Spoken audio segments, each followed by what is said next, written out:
Hey, it's good to be back. I know it's been a minute, but welcome again to my channel, Pope to Pastor.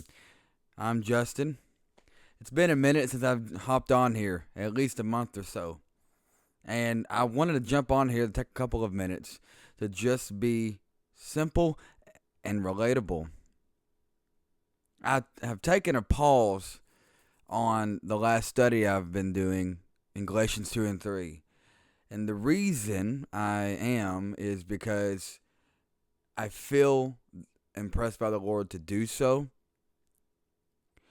But also as I'm processing my journey coming out of the charismatic church, in some way still interacting with some, and currently being in a Southern Baptist church here locally, I'm finding that it's been necessary to stop, pause, to analyze my growth, also to take a good hard look at what I've learned, where I'm at, what I have put out in my content, because I feel as if that I need to take a pause to go more deeply into that particular content, because I've addressed a lot on this channel that can be pretty impactful. I believe it can impact both sides of the line. I believe it can be a challenging doctrinal concepts and all these sort of things.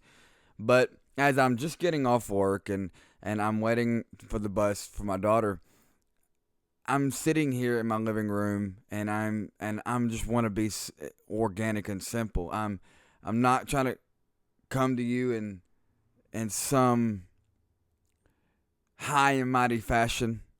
Man, too many of these that I'm watching after the fallout of the charismatic church, or after people are with these recent events like with Charlie Kirk and other things that are happening.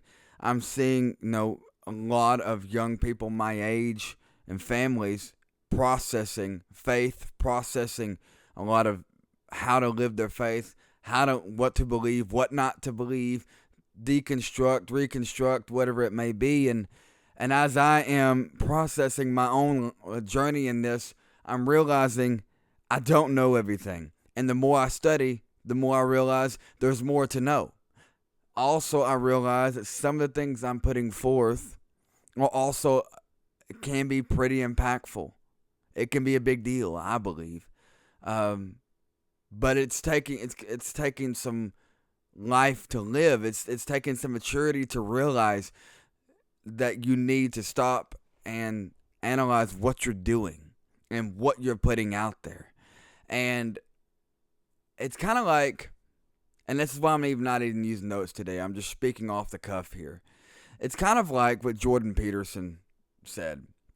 One time he was talking about public speaking and why he doesn't use notes, and I think his wife was interviewing him. He said, honestly, if I'm using notes, and I'm paraphrasing here, if I'm using notes, then it's not going to look like I really even know what I'm talking about. I want to know for sure what I'm talking about, that I thoroughly know the subject before I go talking about it publicly. And I'm just going to go off the cuff here and be relatable and really speak to the people that have engaged with my channel or have come across my content. Even though it has not been very many, I'm thankful for that. But I also want things to be organic. I don't want to be pushed and put out there. But some of the things I'm thinking about, it's kind of like cultivating a tree. It's kind of like building a house. You have to stop and analyze the work and make sure that you're building rightly. And some of the things that I'm engaging with as I'm being challenged by the doctrinal beliefs in the Baptist church that have come in challenge to my charismatic beliefs, but also on the flip side.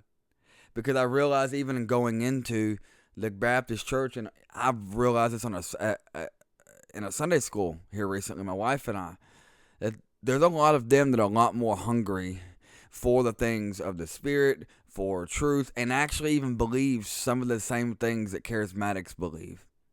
And I know before I've talked about how a lot of beliefs do overlap. But I've also figured out, or come to understand, that I don't need to project what I believe about what they believe. I need to learn what they believe and engage with that. And then tweak what I'm hearing, what I'm seeing, and all my journey, and let my life match that process. Not let my head get over my journey and my process, but I'm letting my pace in life match what I'm learning. That my life is truly bearing fruit, because that's very, very important. Doctrine is important, but fruit is absolutely essential. Jesus made that clear. Anyway, I'm learning a lot of different things. I'm rethinking how I'm seeing regeneration and justification and sanctification and all these fancier terms. And just today I was doing that. But I want to jump on here and to say that, for one, fruit is what really matters. And I want to do things in step. I don't want to lay something out there that would not stick. That would not stick. It would actually do damage. I want to lay things out there that is healthy, that is right, that is whole. I want to put things out there that is helpful to people, that is actually going to help us as charismatics or Baptists or whoever, as young people, to rebuild a faith on a right foundation with Jesus at the center, and really understanding by way of the Holy Spirit how this is actually to be. So what's very, very important, so my update going forward is, I don't know exactly how I'm going to go forward with this. But what I will say is that organically and rightly, I'm going to put forth content that is actually going to help. And what I talk about is going to be relational, and it's going to be deep theologically, but it's really going to help bring two sides of the aisle together, and to say that it is possible to have unity and union among denominational lines, among thoughts. And I'll go into that, but it's going to take a new framework to do so. And I'm not here to bash my own brothers in Charismatic or really hinder at the Baptist and other types of ways of thinking. I'm actually going to point out and bring together. I feel the need to do so, and I don't have a platform like others do. Charlie Kirk, he would be on campuses and having conversations that no one else would have.